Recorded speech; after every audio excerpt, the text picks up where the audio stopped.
Hello' everyone, খুবেই ভাল খবৰ এটা আছে। যিসকলে 8 পাছ 10 পাছ আৰু ITI পাছ কৰি উঠিছে তেওঁলোকৰ বাবে খুব ভাল খবৰ এটা আছে। আৰু ভাল খবৰটো হৈছে তেওঁলোকৰ বাবে এপ্ৰেণ্টিছ ভেকেঞ্চি ওলাইছে।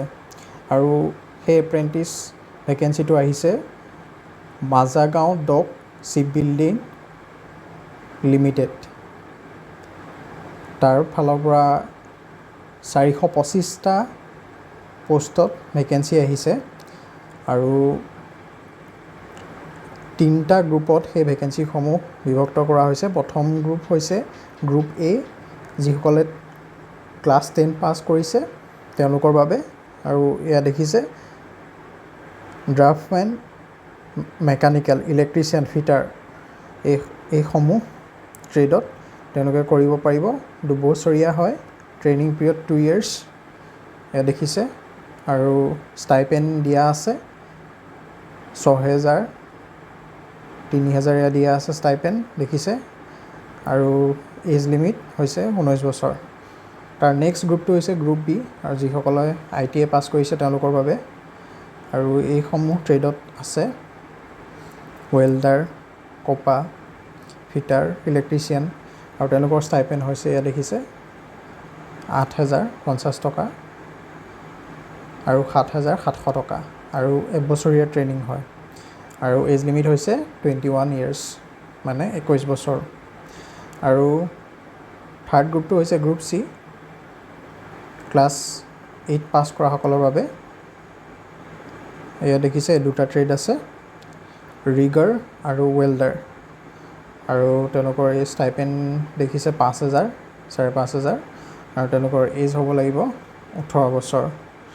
গতিকে নেক্সট আমি আহোঁ এডুকেশ্যন কোৱালিফিকেশ্যন কি লাগিব।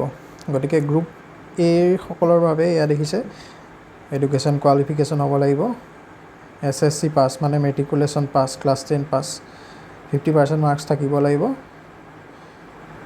এয়া হৈছে গ্ৰুপ Aৰ কাৰণে। আৰু গ্ৰুপ Bৰ কাৰণে এয়া দেখিছে গ্ৰুপ Bৰ কাৰণে যিসকলে ITI পাছ কৰিছে তেওঁলোকৰ বাবে এয়া দেখিছে ITI ট্ৰেডত পাছ কৰিব লাগিব।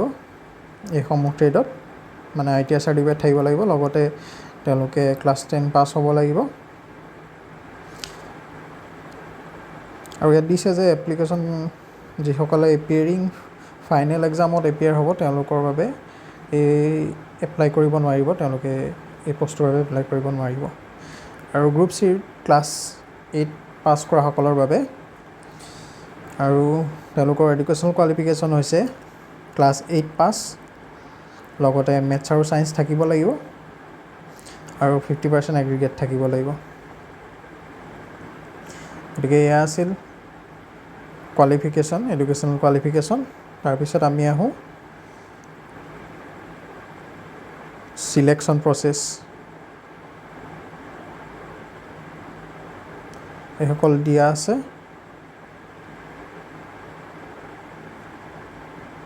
এয়া দিয়া আছে চিলেকশ্যন প্ৰচেছ কিদৰে চিলেক্ট কৰা হ'ব। প্ৰথমটো হৈছে গ্ৰুপ A ক্লাছ 10 পাছৰ কাৰণে। এইসমূহ ছাবজেক্টত তেওঁলোকৰ এটা টেষ্ট হ'ব,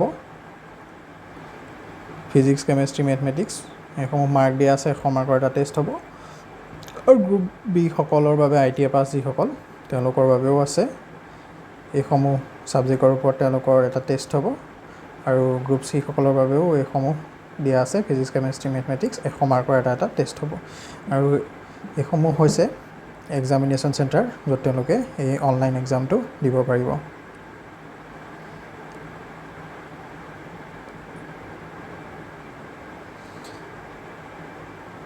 আৰু এতিয়া আহোঁ আমি ইম্পৰ্টেণ্ট ডেটছ, কেতিয়া অনলাইন এপ্লিকেশ্যন ষ্টাৰ্ট হ'ব। অনলাইন এপ্লিকেশ্যন ষ্টাৰ্ট হৈছে 22 জুলাই 2021। লাষ্ট ডেট হৈছে 10 আগষ্ট 2021। আৰু এয়া দিছে 16 তাৰিখে এলিজিবল আৰু নন এলিজিবল কেণ্ডিডেটৰ তেওঁলোকৰ লিষ্টখন প্ৰকাশ পাব। তাৰপিছত 23 আগষ্টত এডমিট কাৰ্ড আহিব।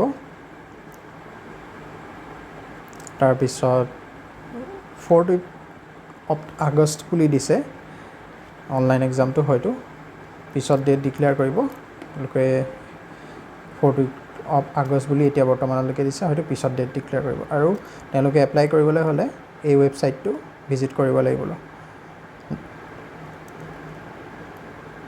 mozhagaon.in careerapprentice.aspx এই ৱেবছাইটটোত আপডেট পাবলৈ আৰু তেওঁলোকে ভিজিট কৰিব লাগিব গতিকে এখন আছে হয় EWS চাৰ্টিফিকেট এখন তেওঁলোকে এইখনো দিব পাৰিব যাৰ এলিজিবিলিটি ক্ৰাইটেৰিয়া আছে গতিকে দিছে ৱেবছাইট এপ্লিকেশ্যন ক'ত কৰিব পাৰিব এইটোৱে হৈছে ৱেবছাইট গতিকে চাই ল'ব ধন্যবাদ ইমানে আছিল আজিৰ ভিডিঅ'টো ভাল পালে লাইক কৰিব আৰু চেনেলটো ছাবস্ক্ৰাইব কৰি দিব যাতে আগলৈ এনেকুৱা ভিডিঅ' অতি সোনকালে আপোনালোকে আপডেট পাই যায় ধন্যবাদ